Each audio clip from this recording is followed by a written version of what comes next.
A young girl left her home and vanished without a trace. The search for her quickly became one of the largest in American history over the investigation.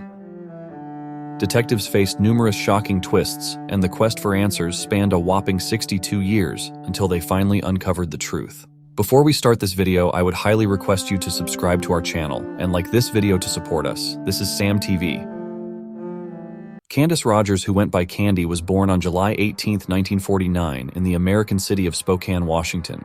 She was the only child in the family, and shortly after her birth, her parents divorced. Her father stayed in the same city, so they spent time together pretty often.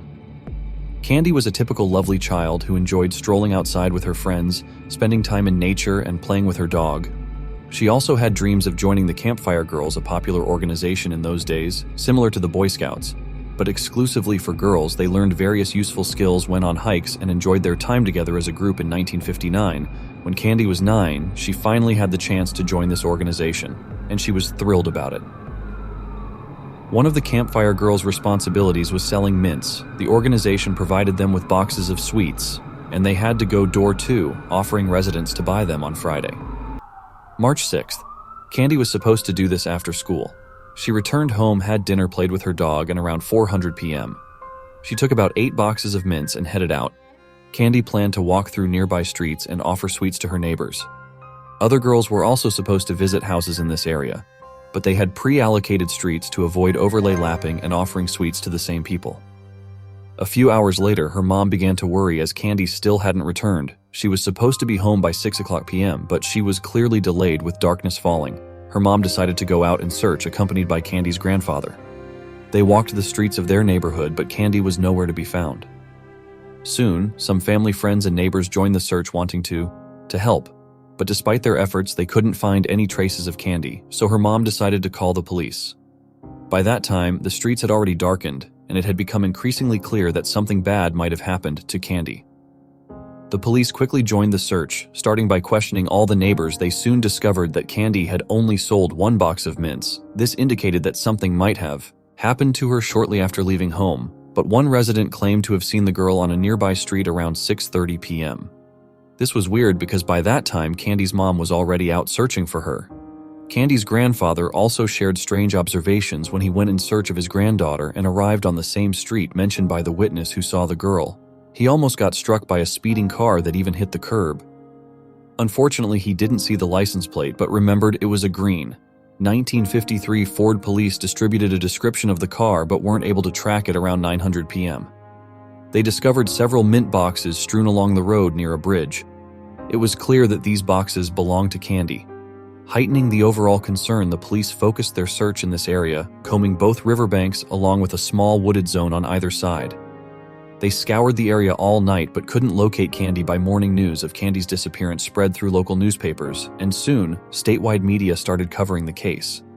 In 1959, child disappearances near their homes were unusual because it happened extremely rarely. The residents of Candy's town hadn't faced such a case in many years, leaving them deeply disturbed. Early the next day, police ramped up their efforts, deploying more officers, mounted police off-road vehicles, and even military personnel scanning the land from helicopters joined the search. Additionally, a vast number of volunteers, both from the city and nearby areas, joined the search efforts. In total, over 1,000 people participated in the search, making it one of the most extensive in the country's history.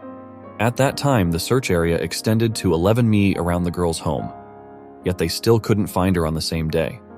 Another tragic event unfolded.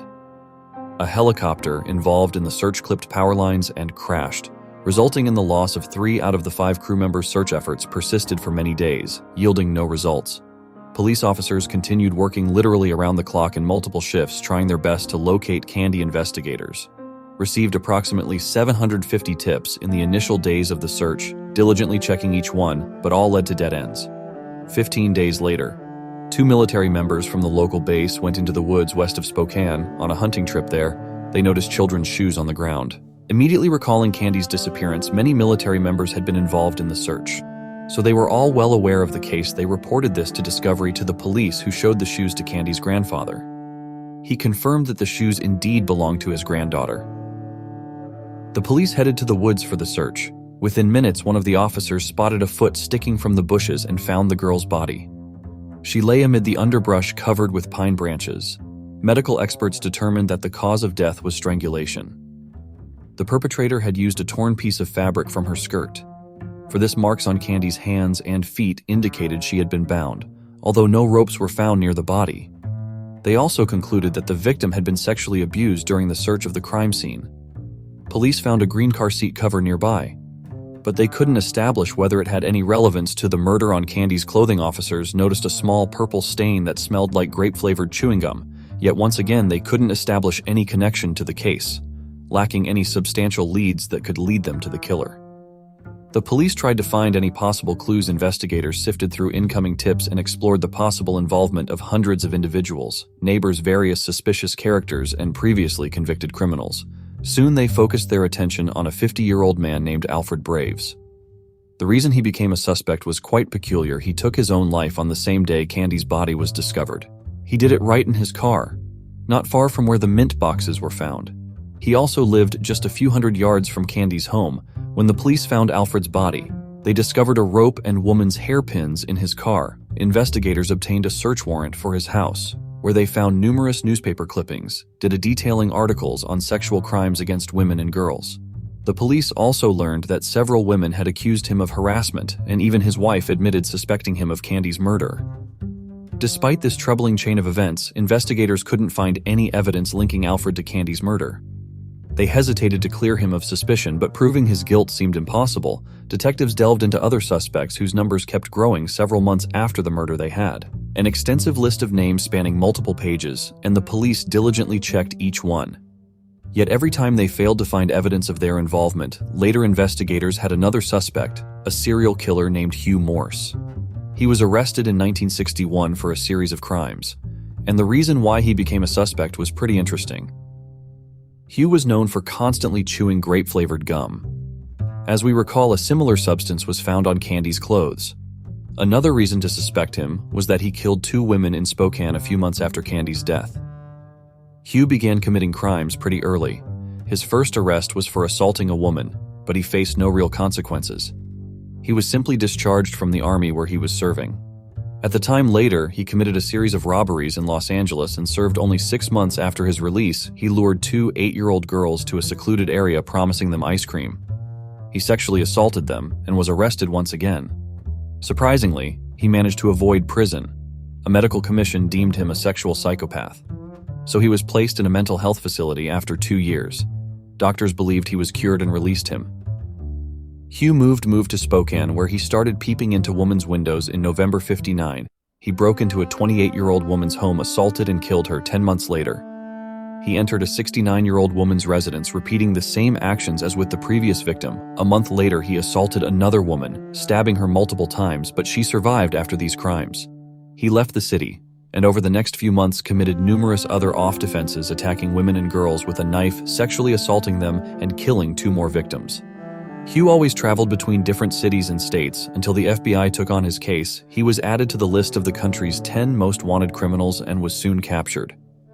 He was sentenced to multiple life terms, and Hugh attempted to end his life in his cell. However, he was saved by the guards and continued to serve his sentence. Detectives in C's case repeatedly visit him in prison, but the man denied any involvement. He also went through a polygraph test which indicated he was telling the truth. However, this tool carries no weight in court due to its questionable accuracy, considering Hugh's biography and the fact that he lived in Spokane at the time of the murder. Investigators viewed him as their primary suspect, but he continued to deny any involvement, and the police lacked any evidence linking him to the killing. Later, the police focused on another suspect, a 49-year-old man named Howard Barnett. In February 1960, he was arrested on suspicion of molesting a minor girl. A few days after the arrest, he took his own life in his cell at the Spokane police station. Before this, he wrote a message on the wall in his own blood stating, "I have a sin before the Lord." His wife learned of her husband's arrest only after his death, speaking to the police. She asked if he killed that girl, referring to Candy. Detectives began investigating his potential involvement, yet once again they failed to find any evidence of his guilt.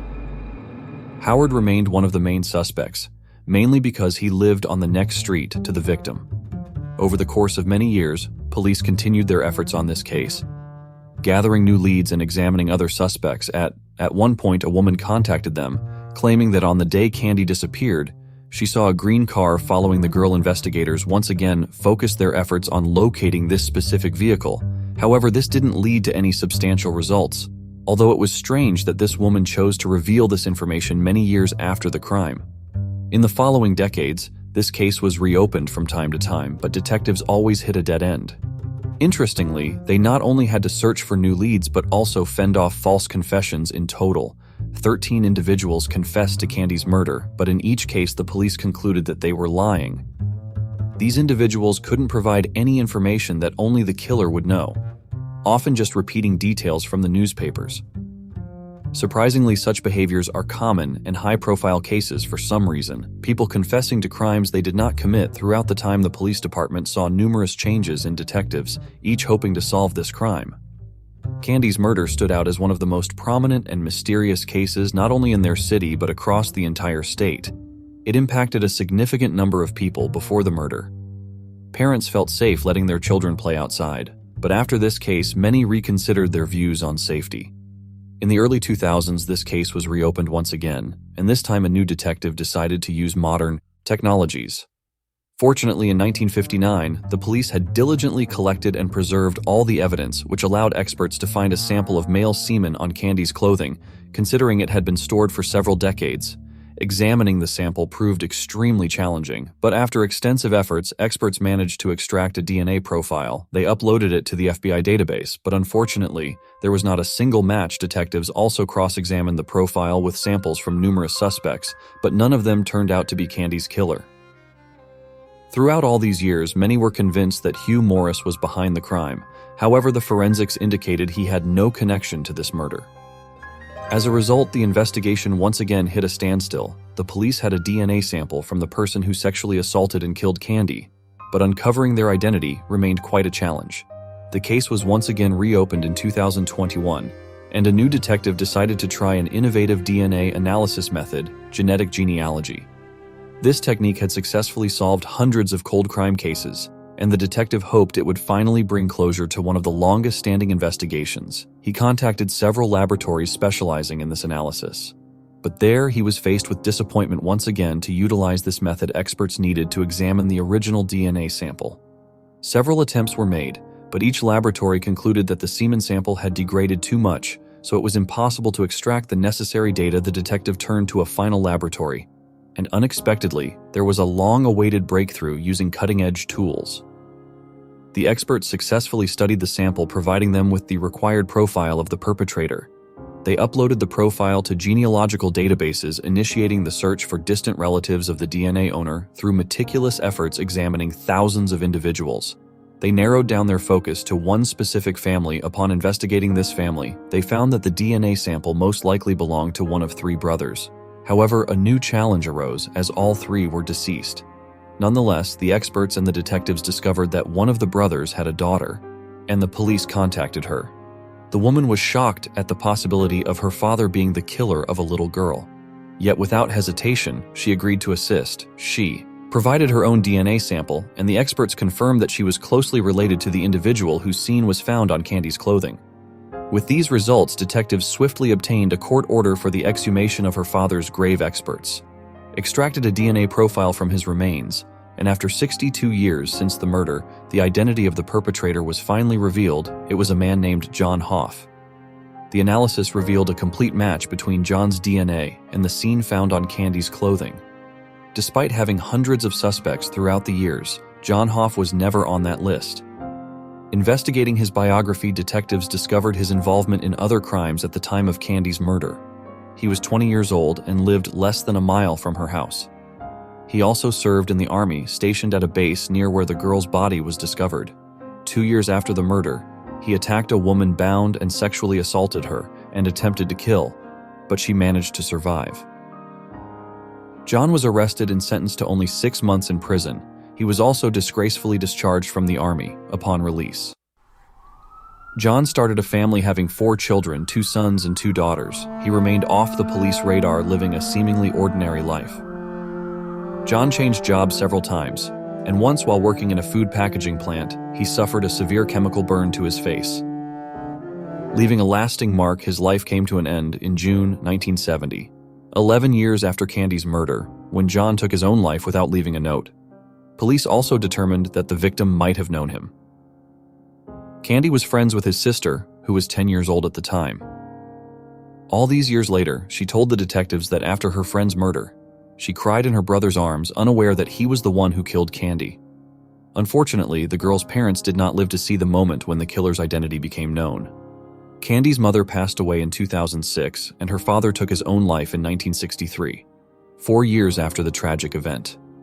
The reason for this remains unknown, leaving only speculation that he couldn't cope with the loss of his own daughter. Nevertheless, this case was finally solved, marking it as one of the longest investigations over 62 years. It involved not just different detectives but different generations. During the press conference where the police announced the name of the killer, only one officer who worked on the investigation in 1959 was present. He thanked God, allowing him to live such a long life and eventually learn the truth. As for John's daughter, initially she couldn't believe that her father committed such a heinous crime. Later she accepted this fact, calling her father a monster who took the life of an innocent girl. She expressed regret that he was not held accountable during his lifetime. Interestingly, John took his own life exactly when his daughter turned 9, the same age as Candy. Whether there's any connection remains unknown, and we may never find out. Alright guys, share your thoughts on this story in the comment section, and don't forget to hit the like button and subscribe. Thank you for watching.